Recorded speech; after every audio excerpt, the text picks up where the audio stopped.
Hello दोस्तों, welcome back to the channel. Another episode of Fit Fun Vlogs. I hope you guys are fit and having fun in your life. So दोस्तों, पहले तो of course आज का weather Delhi NCR में जितने मेरे दोस्त हैं, आई होप आप लोग एंजॉय कर रहे होंगे. बहुत ही अच्छा वेदर था एंड ऑफ कोर्स इस गर्मी से थोड़ी सी निजात मिली, थोड़ा रिलैक्सेशन मिला हम लोगों को. बात करते हैं इस वीडियो की टॉपिक की. आई एम श्योर आप लोगों ने टॉपिक पढ़ा होगा और ये टॉपिक बेसिकली निकला कैसे. हम लोग पूरी फैमिली में जब बैठे हुए थे साथ में, हमने सोचा कि खाना खाने के बाद दोबारा भूख लगती क्यों है. ये ऐसा क्या रीज़न है कि हम एक बार खा रहे हो फिर हमें दोबारा भूख लग जा रही है. उसके बाद मैंने थोड़ा सा रिसर्च किया और मैंने देखा कि एक्चुअली में देयर आर सम रीजंस जिसकी वजह से आपको एक बार खाने के बाद दोबारा भूख लग सकती है. अब चाहे वो खाना जो खाया उससे रिलेटेड है या फिर वो रिलेटेड आपके लाइफस्टाइल से या मे बी हार्मोन से. सो ये सब चीज़ें जानने के लिए गाइस बेसिकली इस वीडियो में मैंने वो पॉइंटर्स कवर किए कि क्या रीजंस हो सकते हैं. ऑफ कोर्स उनको ध्यान में रखते हुए हम क्या चेंजेस ला सकते हैं अपने लाइफस्टाइल में या डाइट में, सो दैट हमें दोबारा भूख ना लगे एक बार खाने के बाद. सो गाइस इसी के साथ वीडियो स्टार्ट करते हैं. इससे पहले कि हम आगे बढ़ें, फॉर ऑल द सब्सक्राइबर्स जिन्होंने भी रिसेंटली या पहले से सब्सक्राइब किया है, guys thank you so much. आप लोगों का सपोर्ट, आप लोगों के कमेंट्स मेरे को बहुत खुश करते हैं. So keep supporting guys, thank you so much and let's get video start.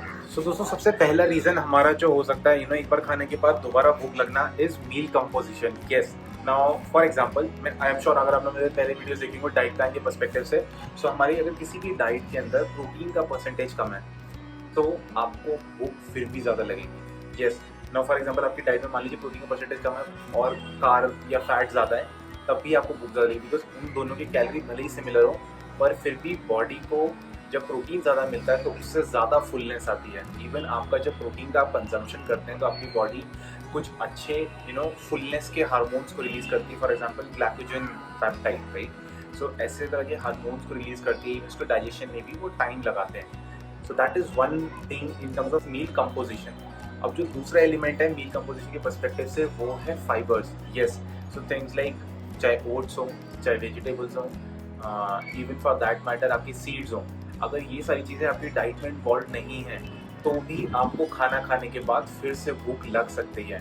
So from a meal composition perspective ध्यान में रखिए कि ज़्यादा फैटी या ज़्यादा fried, even rice for that matter, या कार्ब लोड करना आपका मेन इंटेंशन नहीं होना चाहिए. आपका मेन फोकस आपकी डाइट में प्रोटीन के परसेंटेज के साथ साथ फाइबर के परसेंटेज को भी मैरी करके रखना है, बैलेंस बना के रखना है, तभी आपको दोबारा भूख के ना लगने के चांसेस ज़्यादा होंगे. Right, so this is the first reason. Now let's talk about the second reason, stretch receptors. So basically apart from food composition आपके स्टमक के आसपास कुछ स्ट्रेच रिसेप्टर्स होते हैं जो कि बेसिकली दिमाग को सिग्नल्स देते हैं कि कितनी पेट में अभी जगह है या पेट अभी कितना और एक्सटेंड हो सकता है या कितना और वॉल्यूम में वो खाना खा सकता है. सो ये क्या होता है कि फॉर एग्जांपल अभी आपने खाना तो खाया बट अब यहाँ पे बात हो रही है वॉल्यूम की यानी क्वांटिटी की. सो मे बी आपका पेट से आधा किलो खाना खा सकता है, राइट, और आपने सिर्फ उसमें 200 ग्राम दिया है तो वो फिर भी आपका पेट आपके ब्रेन को एक एम्प्टीनेस का सिग्नल देगा. सो उस केस में आपको क्या करना है कि आपको कुछ ऐसे फूड एलिमेंट्स को ऐड करना है जिसमें वाटर का भी परसेंटेज डिसेंट हो. ना फॉर एग्जांपल जैसे आप दालें खा रहे हैं, लाइक जितने भी आपकी ग्रेन्स हैं उन सब में वाटर इनटेक ऑटोमेटिकली आ जाता है. इवन आपके फ्रूट्स है जिसमें वाटर, फॉर एग्जाम्पल वाटरमेलन ले लीजिए, वो भी इजीली आपका एडिशन हो सकता है. आप जैसे अगर आप चिकन खा रहे हैं उसमें भी आपको वाटर का कुछ परसेंटेज है, आप जूसेस ऐड कर सकते हैं, राइट.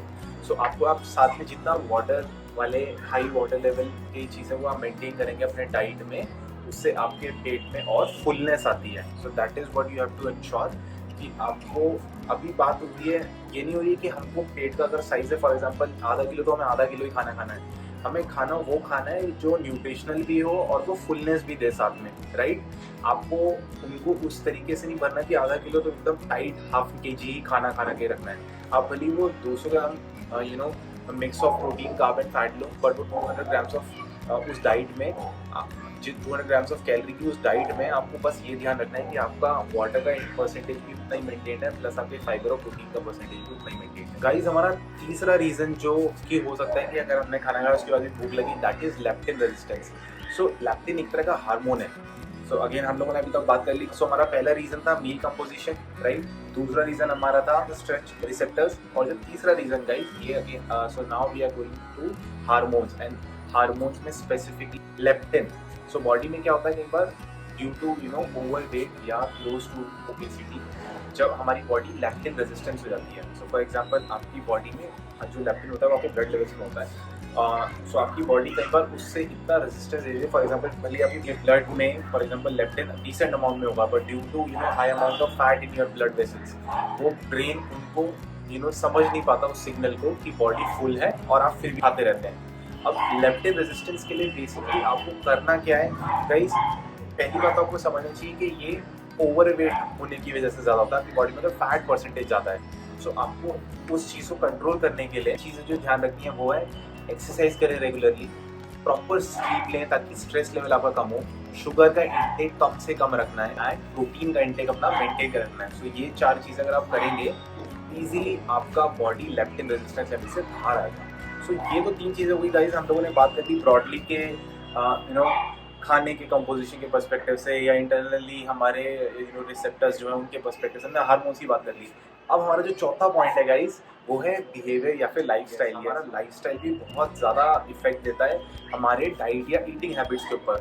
अब ब्रॉडली अगर मैं बताऊं, आई एम श्योर काफ़ी चीज़ें आपको बताऊंगी, बट अगर मैं ब्रॉडली बात करूं तो पहली चीज़ हो सकती है कि आपने खाना बहुत जल्दी जल्दी खाया होगा, right, you not chewing it.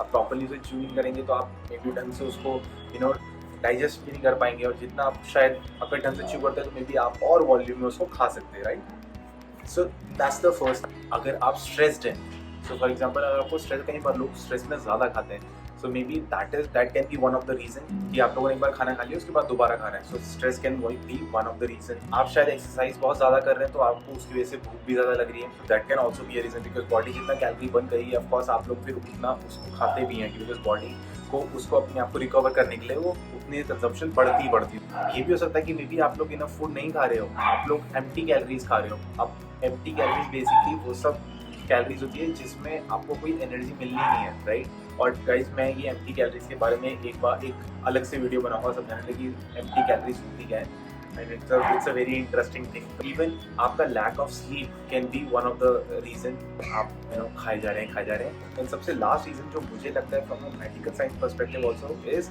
अगर आपका ब्लड शुगर लेवल हाई है या फिर आपकी बॉडी इंसुलिन रेजिस्टेंस हो गई है। तो ये भी 2 खास रीजन हो सकते हैं जिसकी वजह से आपको खाने के बाद भी भूख लगे। ये सारे जो ब्रॉड मैंने पॉइंट्स आपको बताए, आई होप इन चीज़ों को आप एक बार एनालाइज करेंगे अपने लाइफस्टाइल में। एक बार देखिए कि क्या ये सारी चीज़ें आप ध्यान में रख रहे थे। अगर आप इन सारी पॉइंट्स को ध्यान में रखोगे then I am sure you will be able to control your appetite जो बढ़ती है, या फिर वो जो भूख लगती है आफ्टर हैविंग फूड से हाफ एन आवर बैक, वो शायद आपको ना लगे। एंड ऑफकोर्स पानी का इंटेक मेंटेन रखना 4 to 5 लीटर, सो उसकी वजह से भी आपका जो पेट में फुलनेस होती है वो मेंटेन रहती है। सो इसी के साथ guys thank you so much for watching till now. देखो ज़रूर कमेंट करके बताना अगर आप लोगों ने ट्राई किया, आपको कहीं से भी इस चीज़ का बेनिफिट मिले। Thank you so much for supporting and have a fit and fun life.